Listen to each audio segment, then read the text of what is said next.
नमस्कार साथियों, सर्वा क्लासेज में मैं ओपी शर्मा भूगोल व्याख्याता आपका हार्दिक स्वागत करता हूं। क्लास को शुभारंभ करते हैं इस शब्दों के साथ में, क्योंकि आज जो क्लास बन रही है, कल दीपावली का महापर्व है, सभी बड़े हर्षोल्लास के मनाएंगे। तो सभी को इस लाइटिंग के त्यौहार की हार्दिक शुभकामनाएं सर्वा क्लासेज की ओर से। साथियों, इस समय अपने अगले सेशन की शुरुआत किस प्रकार से करें, तो शुभम श्रीवास्तव की कुछ पंक्तियां आप तक मैं पहुंचाऊंगा कि नई शुरुआत का दीप जलाओ तुम, नई शुरुआत का दीप जलाओ तुम, मन के अंधेरों को दूर भगाओ, जो बीत गया सो भूल जाओ, जो बीत गया सो भूल जाओ, अब खुशियों का संसार बसाओ, अब खुशियों का संसार बसाओ, हर चेहरे पर मुस्कान सजाओ, हर दिल में उम्मीद जगाओ, जिंदगी है एक नया अफसाना, जिंदगी है एक नया अफसाना, प्यार और विश्वास से इसे सजाओ, प्यार और विश्वास से इसे सजाओ। तो वास्तव में जिंदगी एक अफसाना है, उसको स्नेह प्यार के साथ में संजोएं, क्योंकि ये बहुत ही अनुपम है और मनुष्य जीवन इस संसार की सबसे सुंदर रचना है।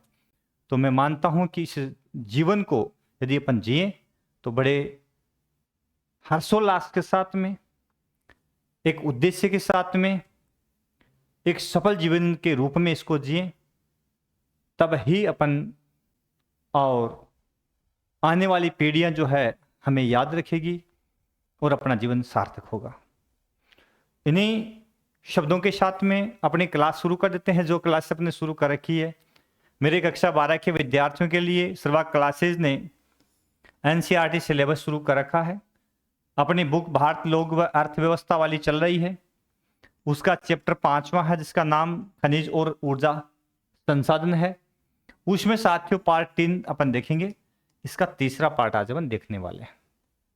तो सभी साथी आपके अपने सर्वा क्लासेज यूट्यूब चैनल है, उसको सब्सक्राइब कर लें, बेल आइकन दबा लें और अन्य साथियों को भी जोड़ दें। एक बड़ी महत्वपूर्ण बात है कि सभी विद्यार्थियों के लिए अपने सिलेबस तैयार कर दिया है। तो टोटल सिलेबस जो है अपने YouTube चैनल पर उपलब्ध है। तो सभी विद्यार्थी जो कक्षा 12 के हैं, वो यदि सिलेबस लेना चाहते हैं तो मात्र 10 रुपए में सर्वा क्लासेज एप्लीकेशन पर है। 2 तरह का कोर्स है, एक फ्री ऑफ कॉस्ट है। तो मैं चाहता हूं, मेरी इच्छा थी कि मैं बच्चों को free of cost syllabus provide करूं, लेकिन वो एप्लीकेशन का थोड़ा सा एक कहें तो उसकी पॉलिसी है जिसके तहत अपन फ्री ऑफ कॉस्ट यदि कोई कोर्स देना चाहते हैं तो वो 7 डेज उसके बाद में पुनः उसको रिन्यू करना होता है बार बार। तो इस समस्या से निजात पाने के लिए मात्र 10 रुपये जो एप्लीकेशन का चार्ज मात्र लगता है, तो 10 रुपये मात्र अपने कोर्स का चार्जेज रखा। तो जो विद्यार्थी लेना चाहिए वो ले सकता है। शुरू करते हैं आज की क्लास। अगला प्रश्न आज का है, जीवाश्म ईंधन किसे कहते हैं। जीवाश्म ईंधन की जब बात आती है साथियों, तो नाम ही जीवाश्म ईंधन है, जिसका मतलब जीवाश्म यानी जीवों के अवशेष से बना, जीवों के अवशेष से बना ईंधन। अब ऐसे ईंधन जिनके अंदर जीवों के अवशेष मिल जाते हैं, विशेषकर इसमें वनस्पति मिल सकती है और जीव मिल सकते हैं, जीव जंतु हो सकते हैं। ठीक है, इनके अवशेष यदि के द्वारा किसी ईंधन की आपूर्ति होती है तो उसको जीवाश्म ईंधन कहते हैं। डिफाइन कैसे करेंगे, इसकी परिभाषा कैसे लिखेंगे कि जिन ईंधन खनिजों का निर्माण जीवों के अपघटन से होता है, उसमें जैसे कोयला लकड़ी से बनता है, प्राकृतिक गैस और खनिज तेल मुख्य रूप से जीवाश्म ईंधन कहलाते हैं। विभिन्न धरातल के विभिन्न संधियों में ये खनिज तेल और प्राकृतिक गैस साथ साथ पाए जाते हैं। तो इनका निर्माण जीवाश्म ईंधन से होता है, जीवों के अवशेष से होता है, इसलिए इसका नाम क्या रख दिया, जीवाश्म ईंधन रख दिया। ठीक है, अगला प्रश्न है कि आणविक खनिज किसे कहते हैं। आणविक कह दो चाहिए, इनको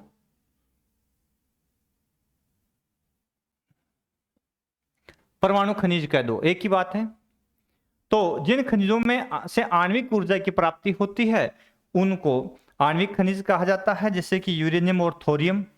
ये आणविक खनिज मुख्य रूप से है जिनसे आणविक ऊर्जा की प्राप्ति होती है। इनको परमाणु ईंधन या आणविक ईंधन भी कहा जाता है। बेसिक सी बात है, कोई ज्यादा हार्ड वाले प्रश्न ये नहीं है, यदि समझे तो इजीली इनका उत्तर समझ में आ जाता है। फिर अगला प्रश्न आता है कि परंपरागत ऊर्जा संसाधन किसे कहते हैं। अब परंपरागत शब्द आया ना दोस्तों, तो परंपरागत का सामान्य सा अर्थ होता है जिनका उपयोग शुरू से अपन कर रहे हैं, जिनका उपयोग मानव काफी समय से कर रहा है, यानी परंपरा से चला रहा है, समय से कर रहा है, ऐसे खनिज परंपरागत खनिज कहलाते हैं। अब जैसे अपन विद्युत, जल विद्युत जो है उसका उपयोग काफी अरसे से कर रहे हैं, कोयले का उपयोग काफी अरसे से कर रहे हैं, प्राकृतिक गैस का काफी अरसे से उपयोग कर रहे हैं, खनिज तेल का काफी अरसे से उपयोग कर रहे हैं, तो लंबे समय से जिनका उपयोग अपन करते चले आ रहे हैं उनको परंपरागत कहा जाता है। तो जिन खनिजों का उपयोग लंबे समय से किया जा रहा है उनको अपन परंपरागत खनिज कहते हैं मुख्य रूप से। ये समाप्य भी है। ये दो टाइप और मिलते हैं, समाप्य और असमाप्य। ऐसे खनिज जिनकी मात्रा सीमित है और थोड़े समय के बाद में उनका यदि अधिक दोहन किया अपन ने तो वो समाप्त हो जाएंगे, तो ऐसे खनिजों को समाप्य या अनवीकरणीय संसाधन भी कहा जाता है। और जिनका अपन ने हाल ही में इजाद किया है जो अपरंपरागत है, जैसे कि सौर ऊर्जा, पवन ऊर्जा, बायोमास, बायोगैस आदि, ये जो ऊर्जा खनिज मुख्य रूप से ये जो ऊर्जाएं है ये अपरंपरागत है और ये असमाप्य है, क्योंकि इनका कितना भी यूज करें, है ना, प्रदूषण मुक्त है और प्रकृति के लिए हानिकारक नहीं है। तो इनका आप कितना भी उपयोग अपने दैनिक जीवन में करें ये कभी समाप्त नहीं होने वाले। तो इनका बड़ा रोल है, बड़ा महत्व है, ठीक है। और आने वाला समय में इन्हीं का होगा, किनका, गैर परंपरागत का आने वाला समय होगा, क्योंकि आवश्यकता हो जाएगी, क्योंकि जो परंपरागत है ये सीमित है और इनके जो भंडार है वो नष्ट हो जाएंगे, खत्म हो जाएंगे, या क्वालिटी गिर जाएगी, गुणवत्ता खत्म हो जाएगी, तो उसके बाद भी इनका दोहन है जो हानिकारक हो जाएगा, लाभप्रद हो जाएगा। तब हमें क्या करना पड़ेगा, गैर परंपरागत ऊर्जा संसाधन है उनके ऊपर डिपेंड होना पड़ेगा। अगला प्रश्न है कि भारत में कोयला किन दो भूगर्भिक शैलों में मिलता है। तो दो भूगर्भिक काल की शैलें मिलती है, तो गोंडवाना लैंड की शैलें मुख्य रूप से, दूसरा मिलता है टर्सरी काल की शैलें। टर्सरी काल की पूर्वी भारत और उत्तर के अंदर जे.एंड.के के अंदर मिलती है। गोंडवाना सेल जो मुख्य रूप से पाई जाती है वो प्रायद्वीपीय भारत में पाई जाती है, क्योंकि आपको पता है कि संपूर्ण पृथ्वी एक पेंजिया के रूप में थी, उसके चारों ओर अथाह जलराशि थी, उसका नाम पेंथालासा था। और जो मध्य भाग वाला ये जो भाग था इसका नाम पेंजिया था। जब कालांतर में कार्बोनिफरस काल के समय इसका विभाजन होता है तो दो भागों में, तो इसका उत्तरी भाग जो था वो साथियों अंगारा लैंड है, और इसका जो दक्षिणी भाग है इसका नाम गोंडवाना लैंड है। अब भारत का जो प्रायद्वीपीय भाग है वो इसी सेल से बना हुआ है, इसलिए प्रायद्वीप भारत के अंदर गोंडवाना यूएन कोयले के निक्षेप मिलते हैं, क्योंकि प्रायद्वीपीय भाग पेंजिया के किस भाग से बना हुआ है, दूसरे छोर से अंगारा लैंड, एक दूसरे उत्तरी छोर, दक्षिण छोर जो गोंडवाना लैंड था उसी से बना हुआ है, ठीक है ना, इस कारण से।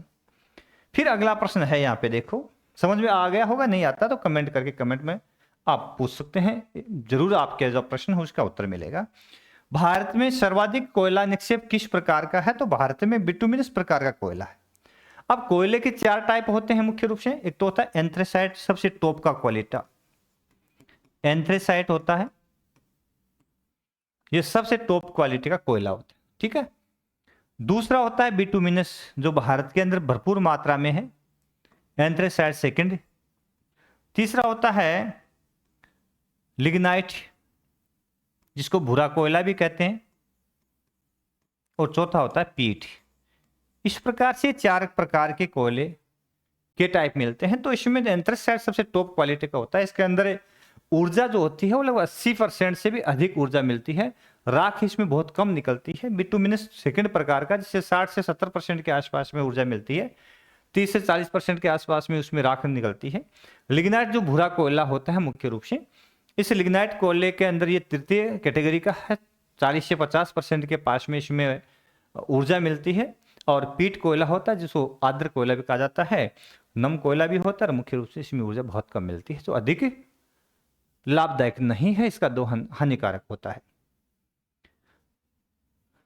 अगला प्रश्न है कि गोंडवाना कोयला भारत के किन राज्यों में है। अब गोंडवाना कोयले की बात की तो मैंने कहा था प्रायद्वीपीय भारत में। प्रायद्वीपीय भारत के कौन कौन से स्टेट मुख्य रूप से है जहां इस कोयले के निक्षेप मिलते हैं? तो पश्चिम बंगाल, झारखंड, ओडिशा, छत्तीसगढ़, मध्य प्रदेश, महाराष्ट्र, आंध्र प्रदेश में मुख्य रूप से कौन सा कोयला मिल जाता है? गोंडवाना युगीन कोयला मिल जाता है। फिर भारत में सर्वाधिक कोयला किस नदी घाटी में है? तो दामोदर नदी घाटी, क्योंकि दामोदर नदी, सोन नदी, महानदी, गोदावरी नदी, इन घाटियों में मुख्य रूप से कोयले के निक्षेप पाए जाते हैं। यदि अपन मानचित्र देखेंगे तब इसका पता लग जाएगा कि स्टेट कहाँ है। ये देखो, तो भारत में गोंडवाना युगीन कोयला, गोंडवाना युगीन कोयला जिन राज्यों में है उन राज्यों के बारे में यहाँ पे मानचित्र मैंने बताया है। कौन कौन से स्टेट है? जैसे कि मध्य प्रदेश, भारत के मानचित्र में आपको इन राज्यों का भी पता होना चाहिए, जैसे कि झारखंड बिहार से अलग किया गया था सन 2000 के अंदर। जैसे कि पश्चिम बंगाल जिससे अलग होकर बांग्लादेश बनाया गया था।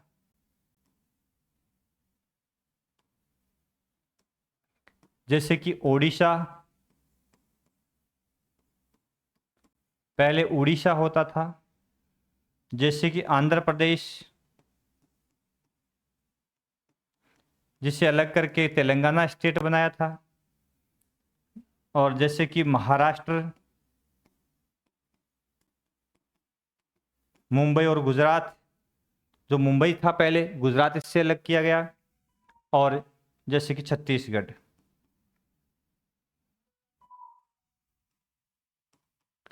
जो मध्य प्रदेश से सन 2000 में अलग किया। और छत्तीसगढ़ अलग होने के बाद में भारत का सबसे बड़ा क्षेत्र परिदृश्य राज्य कौन सा हो गया? राजस्थान। पहले कौन सा था?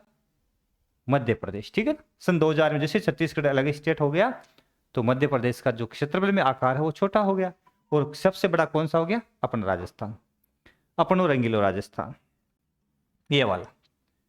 इतल पीतल री धरती रो, पचरंग पाना री धरती रो ईरो, कितरो रे कराम है बखान, कण कण में गूंजे जय जय राजस्थान। ये राजस्थान, समझ गए।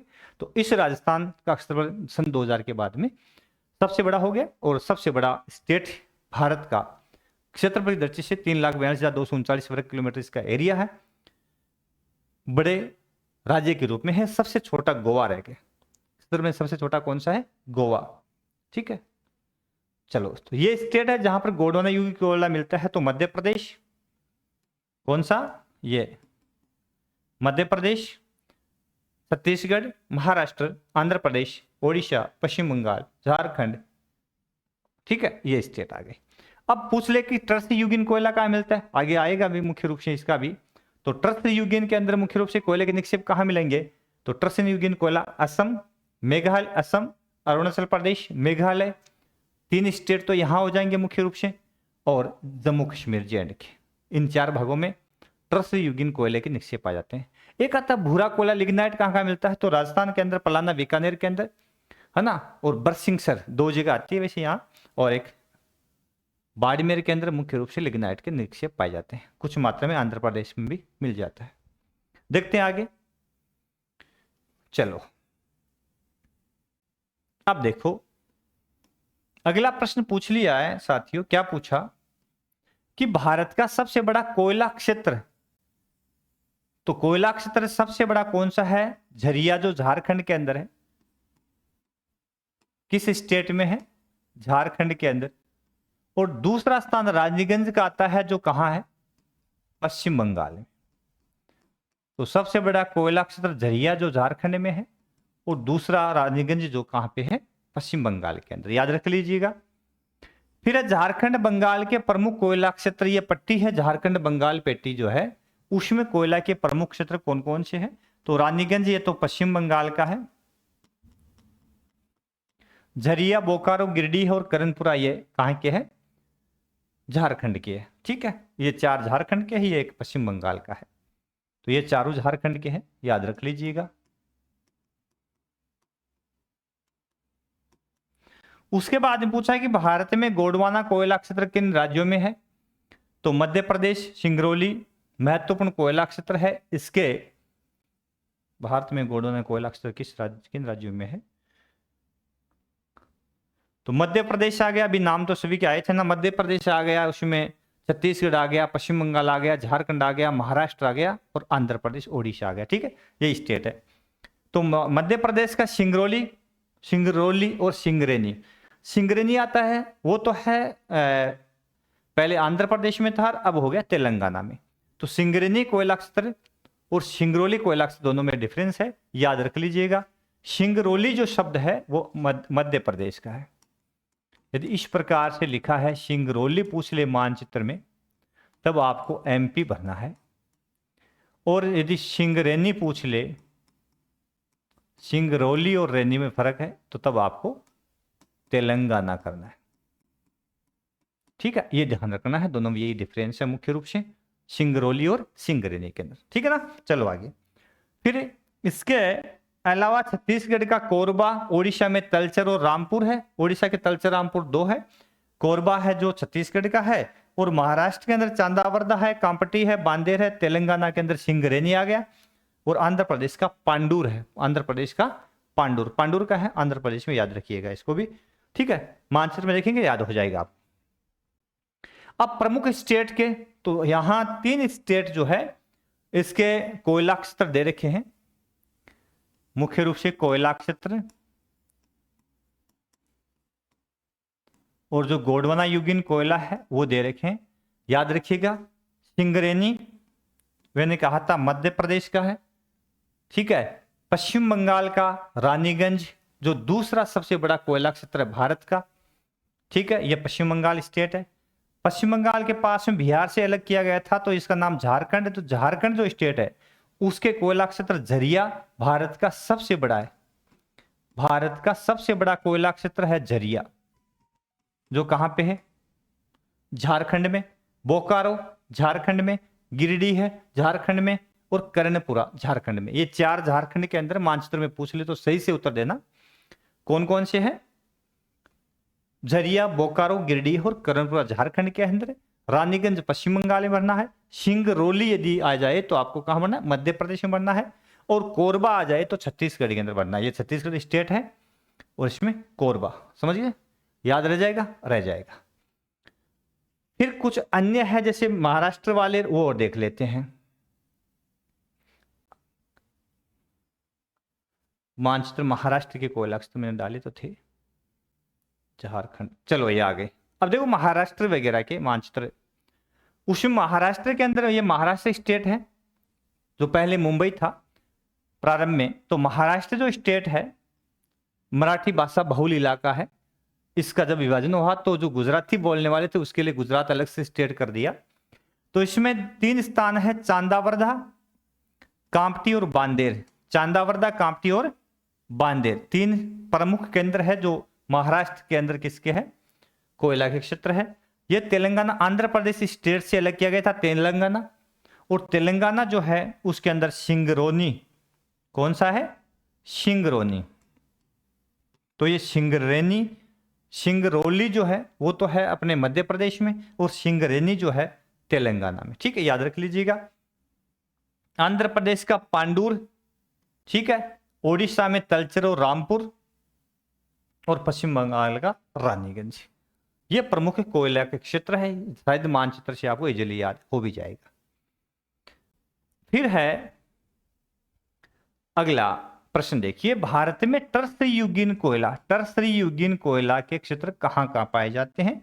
जब टर्सरी युगीन की बात आती है तो मैंने कहा था पूर्वी भारत के अंदर असम, अरुणाचल प्रदेश, मेघालय और नागालैंड के अंदर मुख्य रूप से ये कोयला मिलता है। एक J&K में और मिलता है थोड़ा बहुत, J&K यहां पर भी है। फिर है मेघालय के कोयला क्षेत्र कौन कौन से है? मुख्य रूप से टर्सरी काल के मेघालय के, तो मेघालय में मुख्य रूप से द्रानगिरी, चेरापूंजी, मेवलांग और लेंगरिन, ये 4 क्षेत्र है। चेरापूंजी, द्रानगिरी, मेवलांग और लेंगरिन, ये 4 ऐसे क्षेत्र है जो मुख्य रूप से मेघालय के है। किस कोयले से संबंधित है? टर्सरी युगीन कोयले से संबंधित है। भारत के अन्य ट्रसयुगीन कोयले के अंदर माकुम बड़ा क्षेत्र है असम का, जो डिगबोई तेल क्षेत्र है असम का, उसी के आसपास में माकुम कोयला क्षेत्र है। और जयपुर ये भी कहां का है, असम का।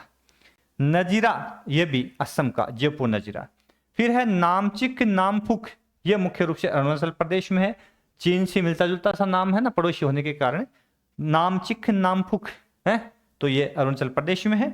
और कालाकोट जम्मू कश्मीर के अंदर, कालाकोट जम्मू कश्मीर के अंदर मुख्य रूप से कोयले के निक्षेप है। मानचित्र में देखो इनकी स्थिति अपन देख लेते हैं, अभी आ जाएगा मानचित्र, ये रहा। ठीक है, अब देखो इसके अंदर मुख्य रूप से टर्सरी कोयला निक्षेप जे एंड के जम्मू कश्मीर, क्योंकि आपको पता है हाल ही में जम्मू कश्मीर जो स्टेट था उसको दो भागों में बांट दिया और इनको केंद्र शासित प्रदेश बना दिया। ये लद्दाख और ये जम्मू कश्मीर क्या बना दिया, केंद्र शासित प्रदेश। और पूर्ण राज्य नहीं है, केंद्र शासित प्रदेश दो बना दिए गए हैं। दो केंद्र शासित प्रदेश बनाते ही केंद्र शासित प्रदेश भारत में 9 हो गए थे, लेकिन दमन दीव और दादरा नगर हवेली को मिलाकर के एक कर दिया गया है। भारत का सामान्य परिचय लेशन डाला हुआ, उसमें विस्तार से ये पूरा टॉपिक डाला हुआ है कब क्या किया। और जब दमन दीव और दादरा नगर हवेली को मिला दिया गया तो वापस केंद्र शासित प्रदेश कितने रह गए, 8 रह गए, है ना। तो जम्मू कश्मीर के अंदर कालाकोट प्रमुख टर्सयुगीन कोयला है। अरुणाचल प्रदेश में नामचिक नामफुक आया था नाम। असम के अंदर माकुम और जयपुर नजीरा, जयपुर नजीरा, ठीक है। यह असम के अंदर माकुम जयपुर नजीरा। और मेघालय जो बड़ा महत्वपूर्ण है, इसके अंदर दरानगिरी है, चेरापूंजी है, मेवलांग और लेंगरिन है। ये 4 प्रमुख क्षेत्र है। जो ये मेघालय स्टेट है, मेघों का आले, जहां भारत में विश्व की सबसे अधिक वर्षा यही होती है। वह स्थान पहले चेरापूंजी था और आजकल माशिनराम जो मेघालय के अंदर ही है, गारो पहाड़ियों के बीच में। गारो, खासी, जयंतियां, 3 तरह की यहाँ पहाड़ियां मिलती है।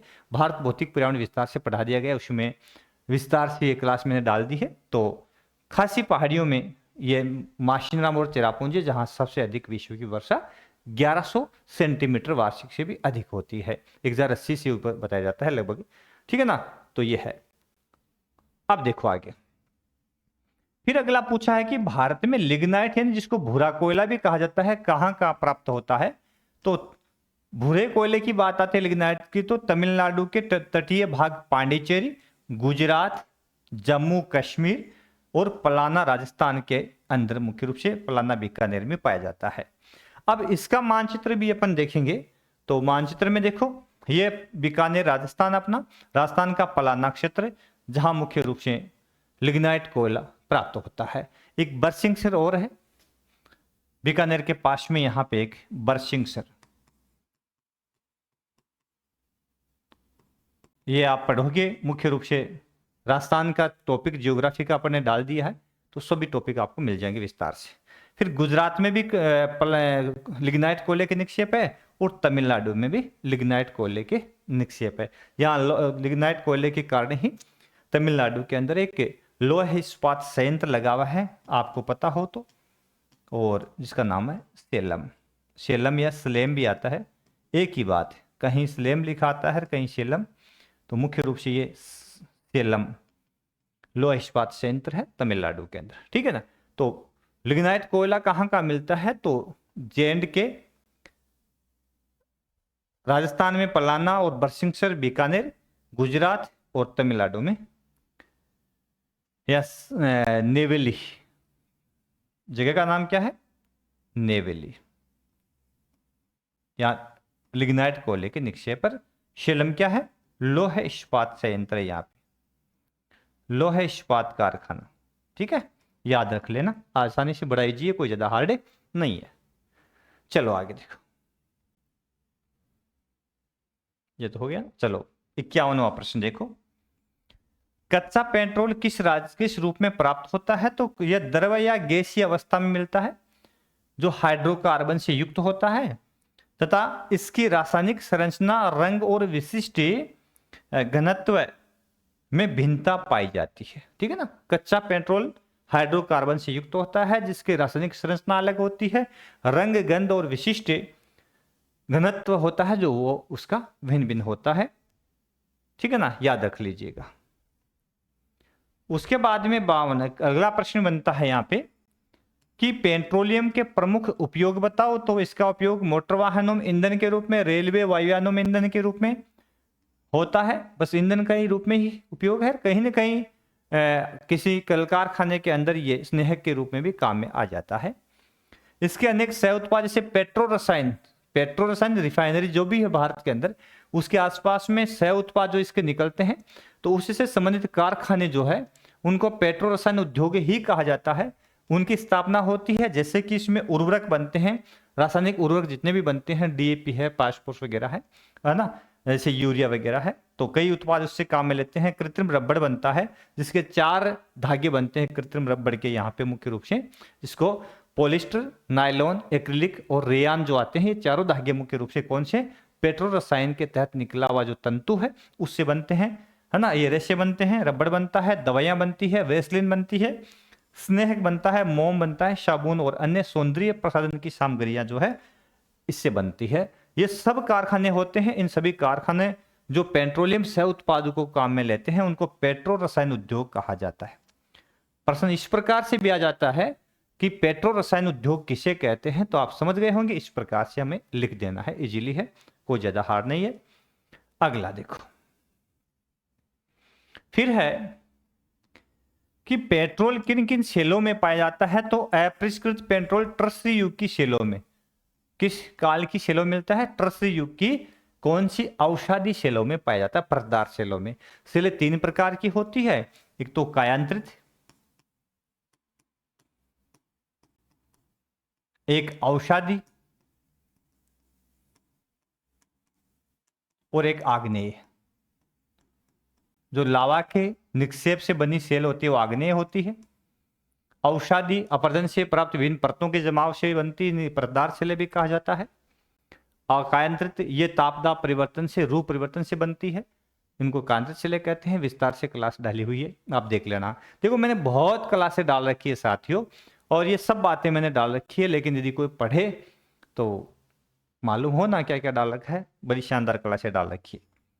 भारत के प्रमुख तेल क्षेत्र कौन कौन से हैं, मैंने कारण क्या है इसका, बड़ा कारण यह है कि मैंने जो क्लासें डाल रखी है यूट्यूब पे वो आपको फ्री में मिलती है, और फ्री ऑफ कॉस्ट। फ्री का जो सामान होता है ना, कोई नहीं चाहता कि वो क्वालिटी का मिले। हर किसी के दिमाग में ये होता है कि यार फ्री का है तो क्वालिटी नहीं है। यदि क्वालिटी का होता तो फ्री क्यों बेचता, है ना कहीं उसके पैसे तय करता और अधिक से अधिक पैसे कमाता। लेकिन मेरा उद्देश्य है, मेरे विद्यार्थी, मेरे साथी, जो तैयारी करने वाले बेरोजगार युवक है, भाई बंधु है, साथी है, मित्र है, वो यदि अपने लक्ष्य को प्राप्त करने के लिए आज तड़प रहे हैं, और कई ऐसे मित्र दोस्त हैं जिनके पास में महंगे कोर्स लेने के पैसे नहीं है, तो मैं उनकी हेल्प करना चाहता था और उनकी हेल्प करूंगा। हो सके जहां तक जो साथी जुड़े हो अवश्य पढ़ेंगे, लाभ लेंगे इसका, मुझे कोई शक नहीं है, न कोई शिकवा है। असम में भारत के प्रमुख तेल क्षेत्र देखिए, असम में तो डिगबोई सबसे पहला तेल क्षेत्र है भारत का, डिगबोई असम में, जिसकी खोज लगभग 1844 में अंग्रेजों के समय हो गई थी। नाहरकटिया और मोरान, डिगबोई, नाहरकटिया, मोरान ये असम के हैं। गुजरात के अंदर अंकलेश्वर, कालोल, महसाणा और नवागाम है। कोशांबा और लोनेज है। गुजरात खंबातखाड़ी के पास में खूब सारे हैं। अपतटीय तेल क्षेत्र में अरब सागर के पास में मुंबई हाई है, जो 1973 में खोजा गया। 1976 के अंदर इसका उत्पादन शुरू होता है। ये मुंबई पतन से लगभग 160 किलोमीटर जो है अंदर समुद्र की ओर है। तो ये प्रमुख क्षेत्र। अब देख लो भारत के प्रमुख तेल क्षेत्र कौन कौन से हैं। ये तो हो गया अपना स्टेट,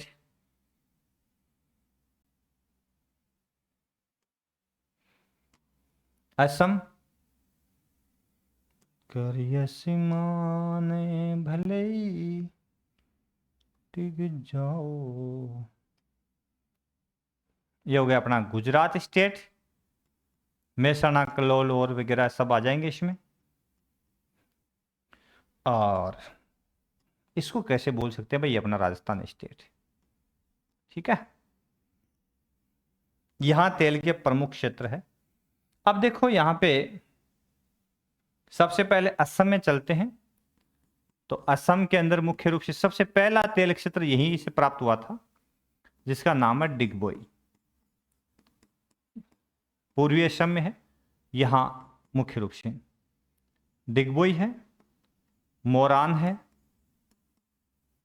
ठीक है ना, और एक नाहरकटिया। ये तीन क्षेत्र मुख्य रूप से असम के हैं जहां पे तेल प्राप्त होता है। इसके अलावा आगे अपन गुजरात में देखते हैं। तो गुजरात के अंदर भी मुख्य रूप से तेल क्षेत्र जो है ये अपना गुजरात है। गुजरात में भी खूब सारे तेल क्षेत्र आपको मिलेंगे। अंकलेश्वर है, सबसे बड़ी रिफाइनरी भी है यहाँ पे। कल्लोल है, मेहसाणा है,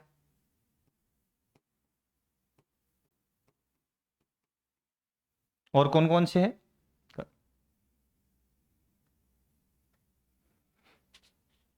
अंकलेश्वर, कालोल हो गया, मेहसाणा हो गया, नवागाम को संभाल लूनेज, नवागाम,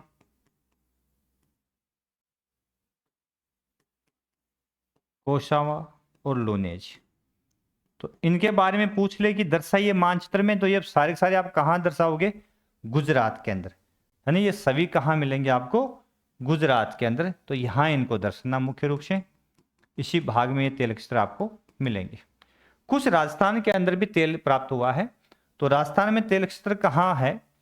तो राजस्थान के अंदर तेल और गैस के भंडार है।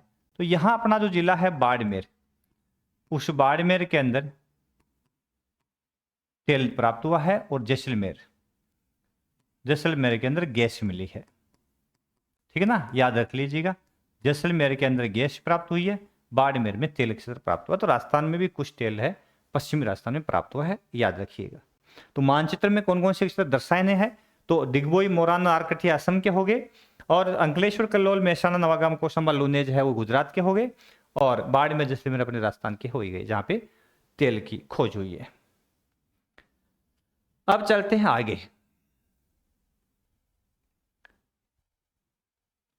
ए मेरे वतन के लोगों, तुम खूब लगाओ नारा, ये शुभ दिन है हम सबका, लहराओ तिरंगा प्यारा।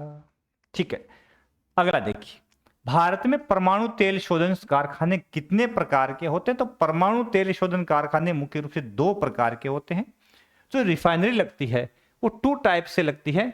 एक होता है बाजार आधारित, जहां डिमांड ज्यादा होती है तो कंपनियां क्या करती है, उस भाग में रिफाइनरियां लगाती है, जो जैसे कि बरौनी बिहार के अंदर है। ये बाजार पर डिपेंड करती है, आसपास इस तेल की डिमांड जहां होती है वहां रिफाइनरी, क्योंकि क्रूड ऑयल पाइपलाइन से वहां तक पहुंचा जाता है, फिर वहां रिफाइंड किया जाता है, और वहां से फिर बाजार तक वितरित किया जाता है। एक होती है क्षेत्र आधारित, जैसे डिगबोई असम के अंदर है, यहाँ तेल क्षेत्र ही है और तेल क्षेत्र है, इसका मतलब ये कौन सी होगी? क्षेत्र आधारित प्रमुख रिफाइनरी होगी, ठीक है ना। तो प्रमुख रिफाइनरी कौन सी होगी? क्षेत्र आधारित, कौन सी?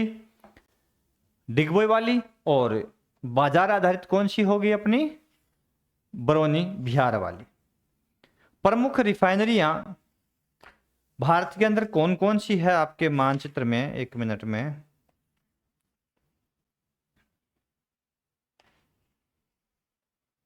बता दूंगा आपको, ठीक है। आगे देखो, अगला है प्राकृतिक गैस का क्या उपयोग है? तो इसका उपयोग औद्योगिक ईंधन, घरेलू ईंधन के रूप में होता है। इसके अलावा बिजली क्षेत्र में भी ये ईंधन के रूप में काम आता है। कई ऐसे उद्योग जो ठंडे क्षेत्र में, उनको हीट करने के अंदर रासायनिक और पेट्रोकेमिकल और उर्वरक बनाने में भी इनका उपयोग होता है मुख्य रूप से। तो आदि आदि क्षेत्रों में किसका उपयोग है? प्राकृतिक गैस का उपयोग होता है। अब देखते हैं भारत की प्रमुख रिफाइनरी कहां कहां पे है। तो सबसे पहले अपन देखते हैं, पंजाब से चलते हैं, और ये पंजाब स्टेट है। यहां पे बठिंडा, बठिंडा कहां पे? पंजाब में। तो ये कौन सा स्टेट है आपका? पंजाब।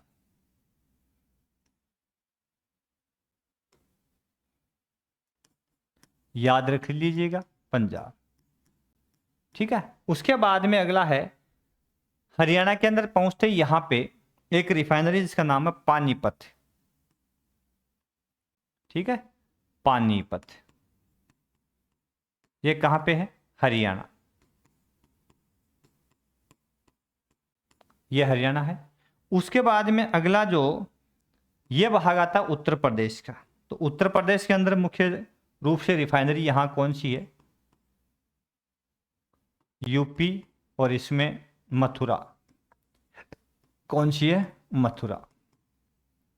ये उत्तर प्रदेश में प्रमुख रिफाइनरी है। फिर बिहार में चलते हैं, तो बिहार के अंदर मुख्य रूप से रिफाइनरी कौन सी है? तो ये अपना बिहार, और बिहार के अंदर रिफाइनरी इस भाग में बरौनी। ठीक है ना, किस में? बिहार के अंदर। याद रख लीजिएगा, मानचित्र अलग डिजाइन से अपन ने देख ही लिया। फिर असम के अंदर कौन सी रिफाइनरी है? तो ये आ गया अपना असम।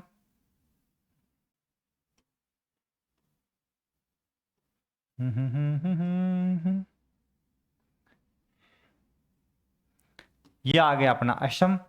और असम के अंदर मुख्य रूप से रिफाइनरी कौन सी है?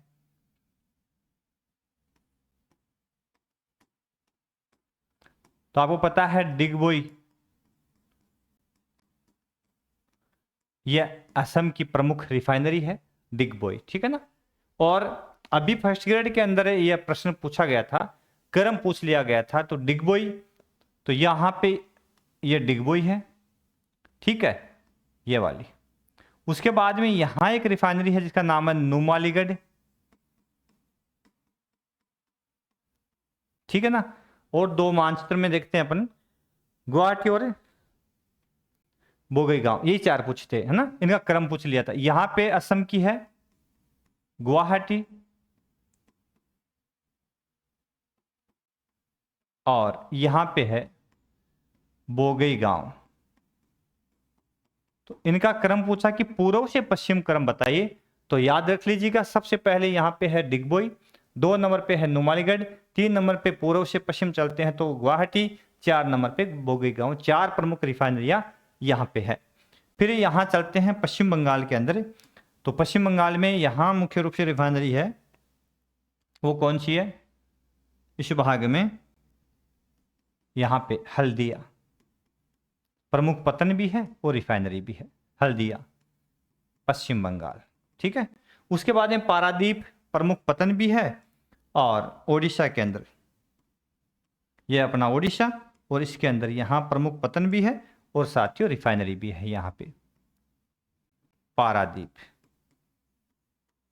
कहां पे है? ओडिशा। ये ओडिशा स्टेट है। उसके बाद में आती है अपनी आंध्र प्रदेश, विशाखापट्टनम और तातीपाका। तो ये स्टेट आ गया अपना आंध्र प्रदेश। और यहां पे 2 रिफाइनरियां हैं, एक तो आ गई ये आंध्र प्रदेश, तो इसके अंदर 2 रिफाइनरी है मुख्य रूप से, तातीपाका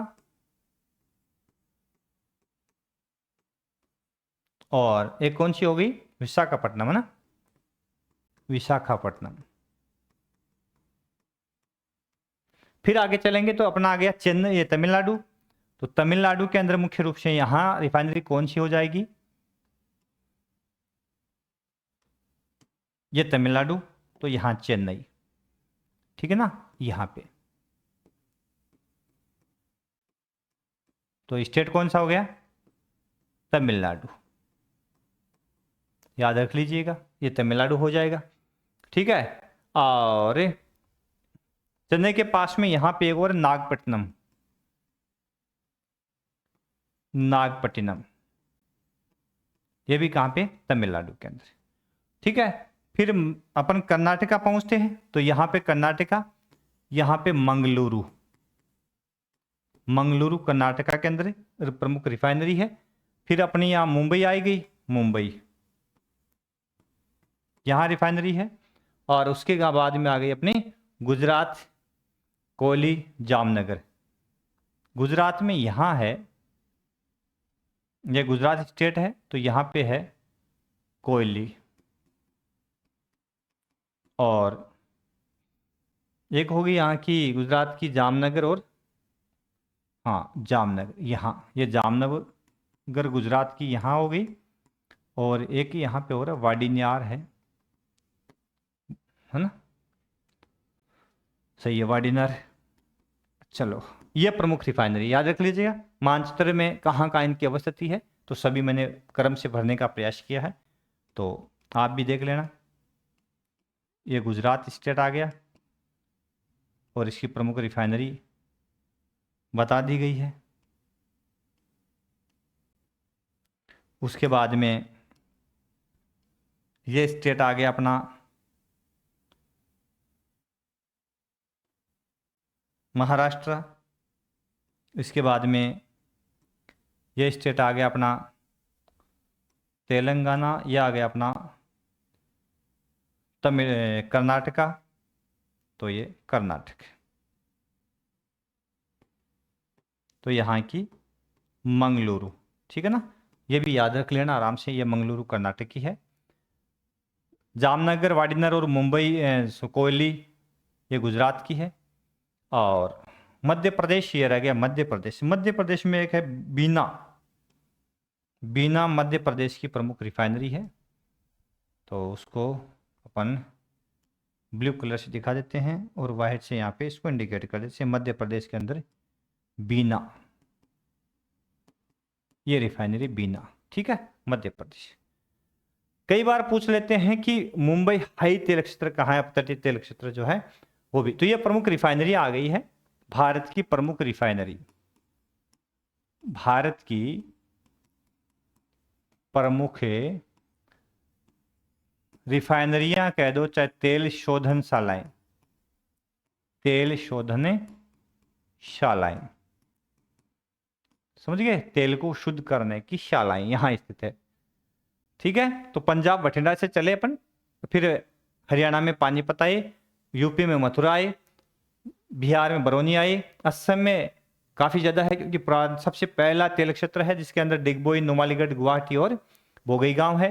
फिर अपन पश्चिम बंगाल में हल्दिया जो एक प्रमुख पतन भी है, फिर ओडिशा में अपन पारादीप पहुंचे ओडिशा के अंदर, फिर आंध्र प्रदेश के अंदर विशाखापट्टनम और तातीपाका पहुंचे, फिर तेलंगाना अपना तमिलनाडु आए तो यहाँ पे चेन्नई आ गया एक तो, और एक आ गया नागपट्टिनम, ठीक है, नागपट्टिनम और चेन्नई। फिर आ गए अपन कहाँ पे, कर्नाटका में मंगलुरु, फिर आ गए अपने महाराष्ट्र में मुंबई, ठीक है, और फिर गुजरात में कोयली, वाडीनार और जामनगर, फिर मध्य प्रदेश में बीना, ये प्रमुख है। तो मानचित्र में आपको दिखाने का प्रयास किया है, थोड़ा टाइम भी लगा है, कोई बात नहीं, लेकिन इजीली आपको याद हो जाएगा। एक थोड़ा सा ये प्रमुख तेल क्षेत्र, तो एक तेल क्षेत्र बच गया मैं लिखना, अभी मुझे याद आया, यहाँ पे एक तेल क्षेत्र है जिसका नाम है मुंबई हाई, मुंबई हाई, मुंबई दिखा नहीं, यह तेल क्षेत्र है मुंबई हाई के नाम से, और जो अपतटीय है अरब सागर के अंदर है, और मुंबई जो है ना यहां से, इस मुंबई से कितना है 160 किलोमीटर के आसपास में दूर है ये, और कहां पे है अरब सागर के अंदर, कहां पे है अरब सागर में, ठीक है, ये याद रख लीजिएगा, थोड़ा सा स्कोर मेंशन कर लीजिएगा ताकि आपको याद हो जाए, शानदार है। अब चलते हैं वापिस आगे। अब है भारत में प्राकृतिक गैस के प्रमुख क्षेत्र, क्लास का बड़ी हो गई होगी, है भाई अभी तो,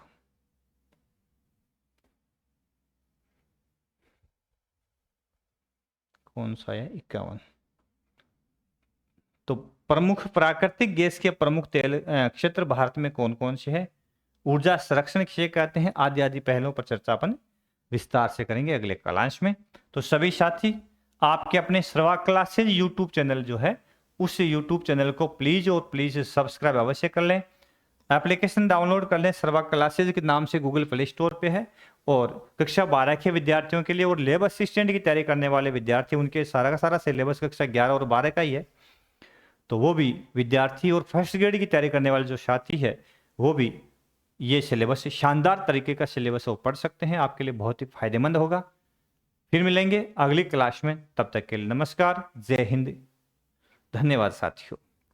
आशा करता हूं कि क्लास आपको बड़ी अच्छी लगेगी, और किसी प्रकार की यदि आपकी क्यूरी है, आपका कोई कमेंट है, आपकी कोई राय है, तो अवश्य आमंत्रित है, कमेंट करके जरूर बताइएगा।